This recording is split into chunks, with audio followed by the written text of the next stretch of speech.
It's hard to believe that the disciples fearlessly proclaiming Jesus' resurrection in the Acts of the Apostles are the same lost souls huddled in fear behind locked doors in John's Gospel today. They were afraid for their lives.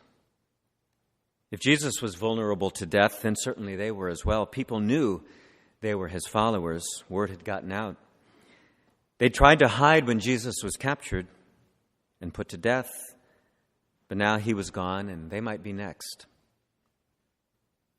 But wait a minute, hadn't Mary just told them that morning that Jesus was risen from the dead? Did they still fear death? Did they also fear that they might lose Jesus again? Where was he now? Why couldn't they all see him? Or did they fear seeing him even more than not seeing him, knowing they were deserving of judgment from him for deserting him? They're like John in today's passage from the book of Revelation, falling down at the feet of his judge as though dead from fear. It was to these fearful disciples that Jesus came that evening and said, "Peace be with you," or "Peace be upon you." Shalom aleichem in Hebrew. In Aramaic, Shlomo aleichem. In Arabic, for Christians and Muslims, As-salāmu ʿalaykum. With that simple phrase, Jesus brings peace to remove their fear. With that simple phrase, Jesus brings mercy to remove their shame. With that simple phrase, Jesus unlocks the door of their minds and hearts so that they can believe, truly now believe, and proclaim their belief in mercy, in peace, in life to others. Jesus says it again, "As-salāmu ዐlaykum." And then he breathes his Spirit on them so that they can extend mercy on others.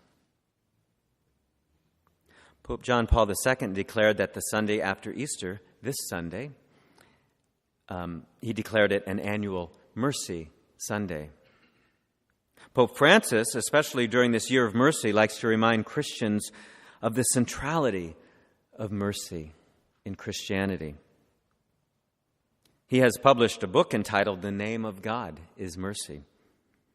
In his official declaration of the Year of Mercy, Pope Francis reminds us that mercy is central to Judaism and Islam, and that this Year of Mercy calls us to engage with our Jewish and Muslim sisters and brothers.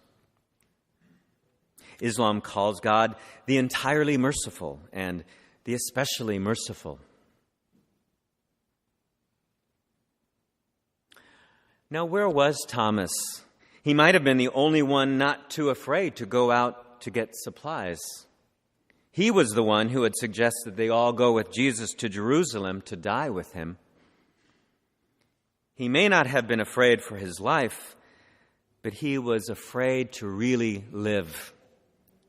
Jesus was gone now, and that was that. Their dreams for a new way of living were shattered. The one who had stood at the center of their community and knit them together in love was gone forever. He was gone. What are your fears? We all live with fear. Fear of dentists. Fear of clowns. Fear of dentists dressed as clowns. Fear of failure. Fear of rejection. Fear of not being rejected and being offered intimacy. Fear of commitment. Fear of change. Fear of violence. Fear of death. Fear of God's judgment. Fear of God's love. Thomas was filled with fears, and now the others were telling him Jesus was alive. That was crazy talk. Too good to be true. Why set himself up for another death to his dreams? If he was alive, where was he now? Show me, and I will unlock the doors to my hope and belief.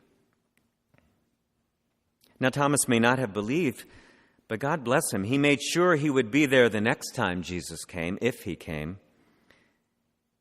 And really, he was where he belonged now, with the others, in the heart of the community, not alone in despair. Even if the hope the others now lived with was both taunting and tantalizing. Community is where we find hope, peace, and mercy. This month's 50th anniversary value is building community. We celebrate and build community in various ways apart from our Sunday Eucharist.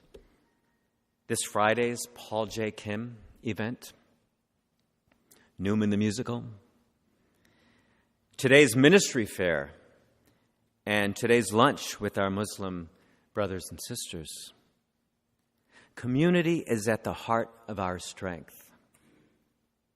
Thomas reinserted himself into the community, and finally, a week later, Jesus was there.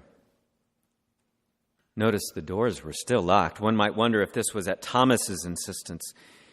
If he came despite locked doors the last time, let him do the same this time. But more likely, the others were still afraid, infected by Thomas's doubt or their own lingering pessimism. At least Thomas was honest.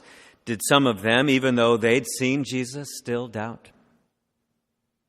But here was Jesus again, and again, peace be with you. Again with mercy, Thomas, see, touch, believe. Then Thomas instantly proclaims the depths of the good news, my Lord and my God. He may have been slow on the uptake, but once confronted with the truth, he's all in. His honesty about his doubt has paid off for him and for the others. They are the beneficiaries of his great, bold proclamation of faith. They can now believe the full extent of the good news together. They believe and proclaim that belief, saying, peace be with you to everyone, bringing mercy to the corners of the world and to the corners of every heart. Tradition has it that Thomas, despite fear, went all the way to India with the good news of life in Christ.